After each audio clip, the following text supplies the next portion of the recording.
ने यही मैसेज दिया कि अगर असदुद्दीन ओवैसी साहब को 15 मिनट के लिए इस देश का गृह मंत्री बना दो, 15 मिनट के लिए अगर गृह मंत्री बना दो तो आप देखो कि क्या पाकिस्तान का हालत है। हिंदुस्तान हिंदुस्तान हिंदुस्तान असली मतलब होता है किसी भी नाइंसाफी के खिलाफ लड़ना, संघर्ष करना, कुछ गलत हो रहा हो उसके खिलाफ संघर्ष करना। तो एक जिहाद की बात आएगी। मैं एक हिंदू समाज का लड़का हूं।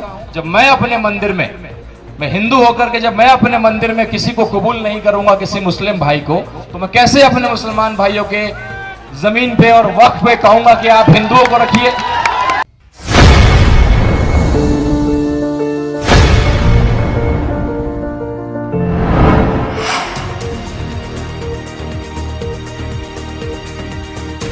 इंतजार हम लोग पिछले 1 साल से कर रहे थे। हम लोग के शेर, हम लोग के लिए गर्व का विषय, हमारे पार्टी, हमारे देश के लिए एक मिसाल कायम करने वाले ऐसे हमारे सदर बैरिस्टर असदुद्दीन ओवैसी साहब का आगमन हुआ, जिसकी प्रतीक्षा हम लोग पिछले 1 साल से कर रहे थे। आज ये मुकम्मल हुआ। इस सब के लिए आप सब लोग इस आज के दिन के लिए बधाई। और एक क्रांतिकारी दिन, एक ऐतिहासिक दिन।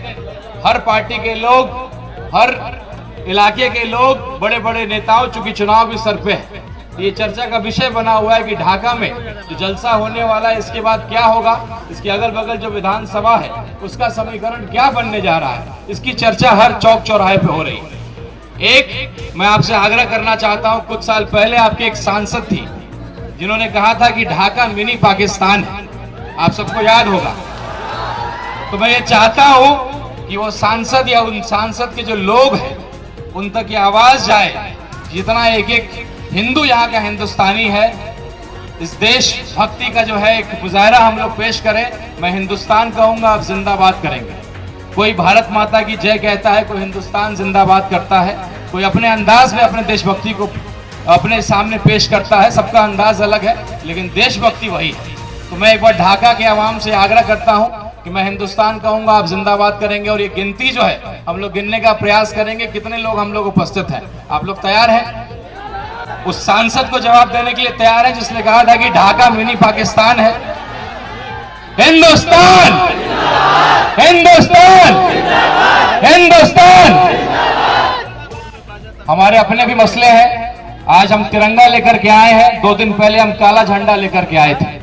वक्फ बोर्ड को लेकर के जो बात, जो संविधान का उल्लंघन करते हुए फ्रीडम ऑफ रिलीजन और राइट ऑफ इक्वलिटी, जिसकी बात हमारे सदर कहते हैं, जो बैरिस्टर भी है, मुझे लगता है जितना अध्ययन वक्फ बोर्ड करके लेकर के किया है हमारे बैरिस्टर साहब ने, उतना किसी ने ही नहीं किया। तो काला झंडा भी हम दिखाएंगे। और जब वक्त आएगा, जब हमारे दुश्मन ये चाहेंगे कि कश्मीर में धर्म के आधार पे हमारे भाइयों को मारेंगे और मार करके पूरे भारत में हिंदू मुसलमान की लड़ाई करा करके, क्योंकि पाकिस्तान के पास ऐसा कोई ताकत नहीं है कि वो हिंदुस्तान का मुकाबला कर सके। केवल एक ही उन्होंने सोचा कि हिंदू मुसलमान करके हमें आपस में लड़ा करके हमारे देश में जहर फैला करके वो हमें हरा देंगे, हमें बर्बाद कर देंगे। लेकिन हमारे सदर असदुद्दीन ओवैसी साहब जैसे नेता, हिंदू समाज के भी कई नेता, उन्होंने आकर के पहल किया और फिर से ये साबित किया कि एक एक मुसलमान इस देश का उतना ही भक्त है। पुराना इतिहास है, इंडिया गेट पे आपका नाम दर्ज है। आपकी जनसंख्या तब भी कम थी, लेकिन जितना जनसंख्या आपके इंडिया गेट पे लिखा हुआ है, आपके शहीदों का नाम लिखा हुआ, दोबारा नौबत आएगा तो ढाका नहीं पूरे देश का एक एक मुसलमान सीने पे गोली खाने के लिए तैयार है। तो आज जब देश की बात आएगी, बाहरी से लड़ने की बात आएगी, आतंकवाद से लड़ने की बात आएगी, तो हमारा पूरा देश याद रखेगा, एक रहेगा और मुकाबला करेगा। ये जो कार्यक्रम का नाम हम लोगों ने रखा, जिसका नाम हम लोगों ने रखा आतंकवाद के खिलाफ ओवैसी साहब का जिहाद।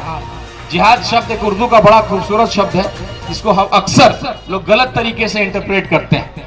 जिहाद का मतलब लफ्ज जिहाद, गलत तरीके की बातें। जिहाद का असली मतलब होता है किसी भी नाइंसाफी के खिलाफ लड़ना, संघर्ष करना, कुछ गलत हो रहा हो उसके खिलाफ संघर्ष करना। तो एक जिहाद है। जिस तरीके से हमारे सदर पाकिस्तान को जवाब दे रहे हैं, एक एक बात कह रहे हैं, वो हिंदुओं का भी गर्व से सीना फूल रहा है।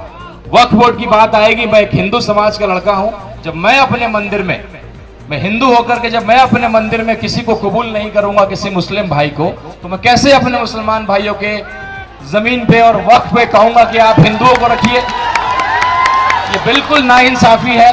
हम आपके साथ खड़े हैं उस मसले पे। एक एक हिंदू जो किसी पार्टी का सर्टिफाइड हिंदू नहीं है, एक सेकुलर हिंदू है जिसने ये कसम लिया है कि भाई देश की एकता को बचा करके रखेंगे, किसी पार्टी के लिए अपना राजनीतिक रोटी सेकने के लिए हम उसके लिए इस्तेमाल नहीं होंगे।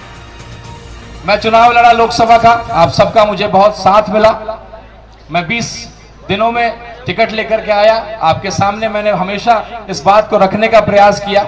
कई लोग इल्जाम लगाते हैं कि मेरे भाई भाजपा से आते हैं। मैं 20 दिनों में अपने आप को साबित नहीं कर पाया, शायद इसलिए चुनाव में अच्छा वोट होते हुए भी कहीं ना कहीं हमारे संगठन कमजोर था। सीमांचल के बाहर हम उतने मजबूत नहीं थे, तो थोड़ा सा संगठन और हमारे लोग बिखर गए। 20 दिनों में मैं समझा नहीं पाया, लेकिन पार्टी ने मेरे समर्पण को देखा, मेरे त्याग को देखा, मेरे संघर्ष को देखा। हमारे बिहार के सदर अख्तर उल ईमान साहब, जिनको हम लोग आदर्श मानते हैं, आज सिद्धांत विहीन राजनीति में एक ऐसा व्यक्ति आपके बीच बैठा है जिसको करोड़ों रुपए का ऑफर मिला, मंत्रालय का ऑफर मिला, लेकिन उस व्यक्ति ने ठोकर मार दिया मंत्रालय को और उस पद को। तो आज के सिद्धांत विहीन और भी बिहार के जो पलटू राम और ऐसे लोगों के लिए जाना जाता है, उस जगह से एक ऐसा विधायक, एक ऐसा वफादार व्यक्ति जिसके नाम के पीछे भी ईमान है और ईमान का पक्का है, तो ऐसे व्यक्ति के अंदर काम करना मेरे लिए गर्व का विषय है। कई लोग मुझसे सवाल करते हैं कि भाई आप क्या कर रहे हैं, आप तो सियासी परिवार से आते हैं। सीताराम बाबू आप सब लोगों से जुड़े रहे, लंबे टाइम तक आपके मंत्री रहे, सांसद रहे, तो कई लोग मुझसे सवाल करते हैं कि आप बेवकूफ़ी कर रहे हैं, आप क्या कर रहे हैं। तो मैं उनको यही जवाब देता हूं कि आप वक्त का इंतजार करिए। मैं सियासी परिवार से आता हूं, मैंने इस पार्टी की ताकत को देखा है। बाकी पार्टियों में कार्यकर्ता होते हैं, लेकिन इस पार्टी में दीवाने होते हैं, और उन दीवानों की दीवानगी मैं कल रात से देख रहा हूं। कोई गया से आ रहा है, कोई रोहतास से आ रहा है, हर जिला से, सीमांचल के मेरे जितने भी अतिथि आज आए हैं, तो ये दीवानगी है इस पार्टी की। और मुझे मालूम है कि अब मैं आपका विश्वास जीत चुका हूं। मैं आपके लिए लगातार काम कर रहा हूं। चाहे लहन ढाका का मुद्दा हो, जहां पूरे गांव के साथ अन्याय किया जा रहा है, उसका सवाल लहन ढाका का किसी ने उठाया तो अख्तर उल ईमान साहब ने उठाया।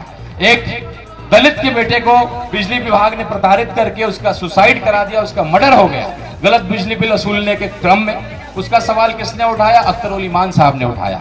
आज मात्र हमारे पास एक विधायक है, इसलिए हम हर मसले को नहीं उठा पाते हैं, लेकिन मुझे पूरा विश्वास है कि अब आप लोग का आशीर्वाद हमें मिलेगा तो बिल्कुल अगला सरकार जो बिहार में बनेगा बिना AIMIM के सपोर्ट के नहीं बनने जा रहा है। 4 विधायक हमारे थे, 4 को आपने, 5 विधायक थे, 4 को आपने तोड़ा है। विधायकों को तोड़ा था, तौसीफ भाई हमारे उपस्थित हैं। तो मैं चाहता हूं कि वो 15 मिनट, मेरे एक चाचा हैं जो मुझे चाय पिला रहे थे कल, उन्होंने कहा था कि जरा सदर साहब आएंगे, उनको कहिएगा ये बात, मेरी तरफ से मैसेज दीजिएगा। तो उन्होंने यही मैसेज दिया कि अगर असदुद्दीन ओवैसी साहब को 15 मिनट के लिए इस देश का गृह मंत्री बना दो, 15 मिनट के लिए अगर गृह मंत्री बना दो, तो आप देखो कि क्या पाकिस्तान का हालत होता है। इन्हीं शब्दों के साथ मैं आपसे विदा लेता हूं, और मुझे पूरा विश्वास है जो वादा हम लोगों ने किया था, पार्टी ने मेरे समर्पण को, मेरी मेहनत को, मेरे इसको जज्बे को स्वीकारा। हमारे अख्तर उल ईमान साहब